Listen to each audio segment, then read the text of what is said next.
Hey guys, it's Ginny Silver, and today I want to talk to you if you're in the state of California collecting unemployment and you have not received your benefits payout for claim week ending December 26th. Now, many of you have let me know that you certified for claim week ending December 26th. It is now Saturday, it is almost 1 week later, and you have still not received your benefits payout. Additionally, many of you are also letting me know that you have received either an email notification or a message in your UI online that your account has been suspended.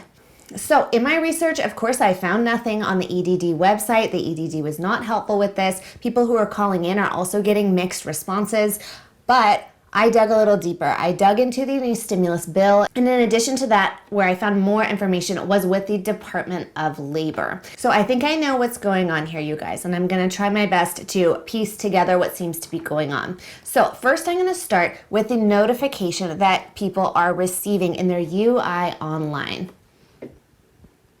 Now, I want to let you know that I received this notification today and my husband's account received this notification today. I am on a PUA claim and I am not actively collecting. However, I do continue to certify and claim my income to keep my account open.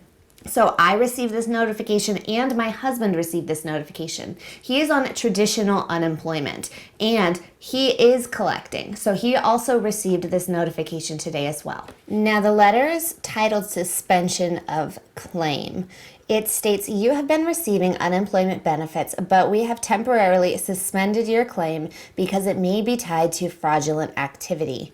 You will receive further instructions from EDD on how to verify your identity beginning January 6th, 2021. You should continue to certify each week that you wish to claim benefits while the identity verification issue is being resolved to prevent delays in processing your claim. First off, I want you guys to know that as long as you have been submitting certifications, information, supporting documents that are all true and correct, you are not guilty of fraud. So don't worry about your account being suspended permanently as long as the information you have been providing has been true and correct. Let's delve into what this letter means. This letter means that they have put a temporary suspension on your account. They will not be paying you benefits until they verify your identity. And then they state that January 6th, which is this coming Wednesday, they will let you know the next steps in order to verify your identity. This doesn't mean that payments will begin to resume on January 6th. This means that they will let you know what the next steps are to verify your ID. So unfortunately, this means that your payout that you've been waiting on for claim week ending December 26th is not coming in. Your account is going to continue to be suspended until you're able to verify your ID with the EDD. So why are they doing this? I want to show you a piece of text from the new stimulus bill and let you know how this impacts the unemployment departments. Now, in the new stimulus bill, there's a section on improvements to the unemployment claims process. Now, they state here that the CARES Act is amended, that they are inserting including procedures for identity verification or validation and for timely payment to the extent reasonable and practicable. So, what they're doing here in this little section, they're amending the CARES Act. The CARES Act required identity. They're adding in that in order to have a valid claim, you must validate your identity. They then go on to state that the requirements imposed by the amendments made by this section shall apply with respect to agreements made under Section 2102 of the CARES Act, beginning on the date that is 30 days after the date of enactment of this act. So essentially what that means is that once this bill was signed into law, there then must be a 30-day period and you need to submit your ID verification by the end of those 30 days. Why? Because the CARES Act is now amended to require that ID proof before you receive payouts. So next I went over to the Department of Labor. The Department of Labor just recently completed issuing their guidance to the state unemployment departments on how to implement this new stimulus bill. So they have that published in its public domain. You can view all of their guidelines. In fact, I'll have another video out later today that explains all of these guidelines in great detail. So now the Department of Labor just issued this guidance on December 30th to the states. December 30th, they issued this guidance, and what it states here They state here that it is critical that states implement UI programs and provisions to ensure that payments are being made to eligible individuals, and that states have aggressive strategies and tools in place to prevent, detect, recover fraudulent payments, with a particular emphasis on imposter fraud by claimants using false identities. The Continued Assistance Act includes new program integrity requirements for the PUA and PEUC programs with which states must comply. Now, this means that if you are traditional unemployment claim, you were an employee, and you have moved on to a PEUC extension, PEUC is a provision of the CARES Act. Likewise, PUA is also a provision of the CARES Act. So if you're on either of those two programs, PEUC or PUA, and you have not submitted identification documents, you have not had your ID successfully validated with the EDD, they didn't ask for documentation, you didn't complete sending documentation, they didn't accept your documentation, then expect to see your account go suspended, such as shown with this message. Then they are going to be forcing the states to comply with this new language surrounding identity verification. So in short, you guys, because they have new legislation passed that amends the CARES Act, the restrictions for ID verification are in place, and the Department of Labor is now telling the states that they must comply with these regulations. Now, if you have a claim that is PUA or PEUC, your provision of the CARES Act, you must submit ID verification.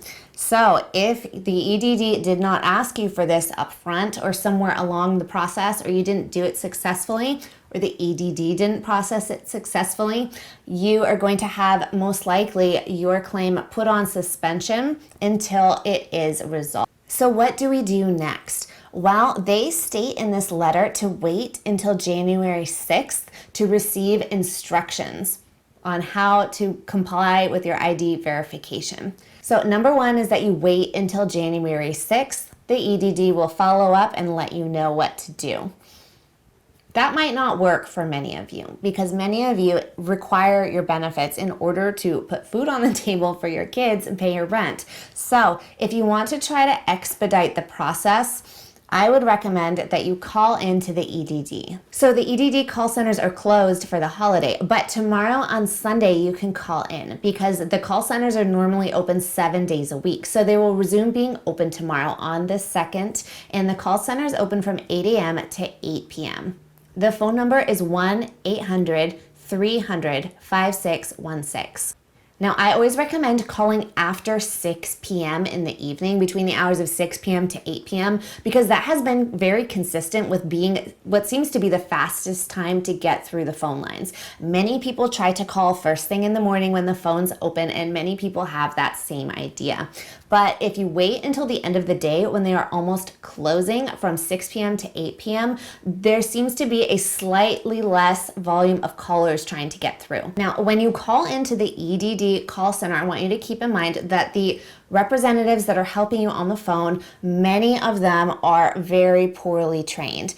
Due to no fault of their own, they're working in a very tough job with people that are desperate for their benefits, and many of them don't receive consistent training. So you might call in, get one service rep, get one answer. You might call back a different day, ask the same question, and get a completely different answer. So it can be very frustrating to call in. So what I want you to keep in mind when you call in is you're going to let them know that you have received a notification that your account is suspended for ID verification.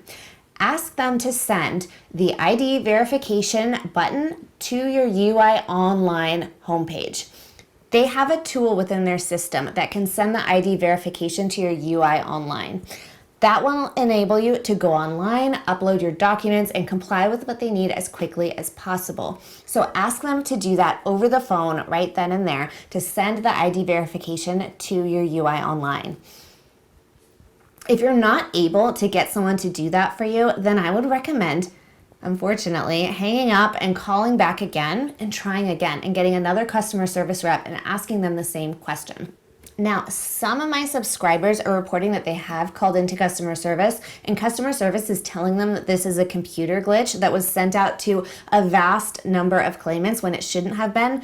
However, based on what I've seen in the bill text and in the Department of Labor text, if you have not provided ID verification documentation, I don't believe it to be a glitch. It could be, and I really do hope that it's something that's fixed quickly and easily. But if you rely on your benefits and you need them, I would really recommend that you call in and try to get that ID verification sent to your UI online. I am unsure at this time exactly how long it's going to take them to fix these issues. There's something else that I want you guys to do as well.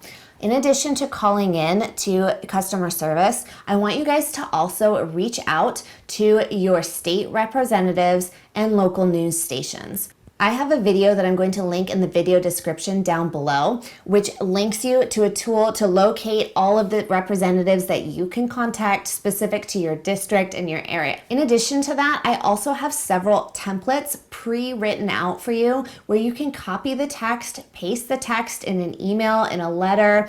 You can read it as a script, but modify it to your own needs. But I created that text for you just so that those of you that might be nervous on the phone, those of you that don't know exactly how to formulate your thoughts clearly, I wanted to make it easy for you to try to reach out and get help. So I would encourage you to call the EDD, and then after that, reach out to government representatives and reach out to news stations. Okay guys, I'm very sorry that many of you are experiencing this right now. Hopefully that information, although it's not probably what you want to hear, hopefully it was helpful to you in some way. So please click like, subscribe, and leave me a comment down below.